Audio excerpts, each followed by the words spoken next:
Hey, Bob Nolan here with a very cheery SOS style provoker. You might think that you're not influential. You probably are, even if it's just for one person or maybe one person at a time. When potential courage turns into actual courage, you become a stand-up person. I want to mention a fairly recent stand-up moment and an ancient stand-up moment. Maybe two ancient ones. Remember the Benghazi disaster? The ambassador had been calling for help, but none came. And then the terrorists struck. The generals and the politicians told the soldiers, the other soldiers, to stand down. Don't go to help them. But some of these guys said, what? Don't help our brothers? Here they are. They disobeyed the stand down order and they stood up. And because they stood up and showed up, a few men were saved. Do you suppose these rescued men would have agreed with the stand down order? Around 3,000 years ago, a young man, not much more than a teenager, stood up for his friends and compatriots. His name was David. He's mostly remembered for his victory over a giant, but the real victory was in his soul. He made a decision to stand up against a giant and an army of bullies. Standing down or standing by was not an option for him. You've probably read the story, but it's worth another look. There's a lot of stuff in there. I've never had to face anything like these two examples, and most of us won't. But some of my deepest regrets in my life were not standing up for a friend or the truth when he was getting screwed by systems or bullies. Damage was done, and I stood down. Who hasn't stood down when they should have stood up? I suppose most of us, maybe everybody, including me. I'm not slinking with shame or guilt about those moments anymore, but I don't want to lose the lessons I've learned because of those moments. You or I might think, oh, those opportunities to stand up were not directly relevant, pertinent to me. But what about those who didn't have the influence or the position or the power to stand up to bad behavior or even evil for themselves?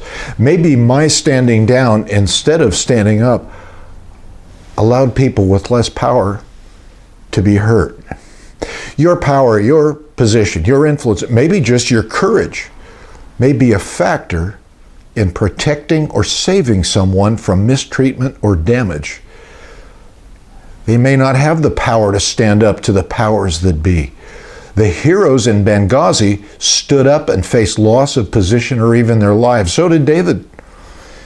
If I have the influence and position to stand up for someone getting screwed, and I stand down, I am complicit in their damages.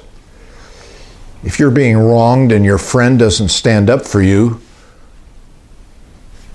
maybe he's not your friend. It's always costly to stand up, and there's powers that be that don't want you to stand up, so there is pressure, possibility of loss.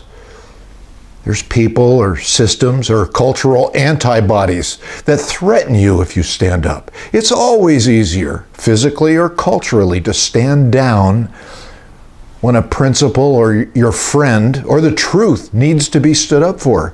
Of course, a third option is to just stand by, which means to be an observer but not involved. You get to watch, but you don't have to risk.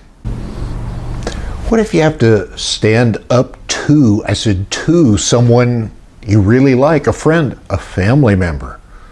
That's hard stuff. But maybe the person you like and even love needs to be stood up to. Ouch!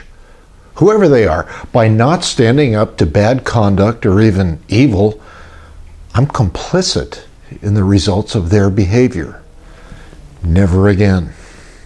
Another ancient and ultimate example of standing by, remember this guy? Pontius Pilate says, I wash my hands of this man's blood. He knew Jesus was a good man. Even his wife warned him about a dream she had about Jesus. Whoa! But Pilate stood down, and he allowed evil to assassinate goodness. Maybe my standing down instead of standing up, I've allowed people with less power to be hurt. If you're being wrongly treated and your friend doesn't stand up for you, is he your friend? You might feel devastated about the villain or system that's hurting you, but you might feel even worse about friends that stand down. You think? Bob Nolan with Thought Provokers.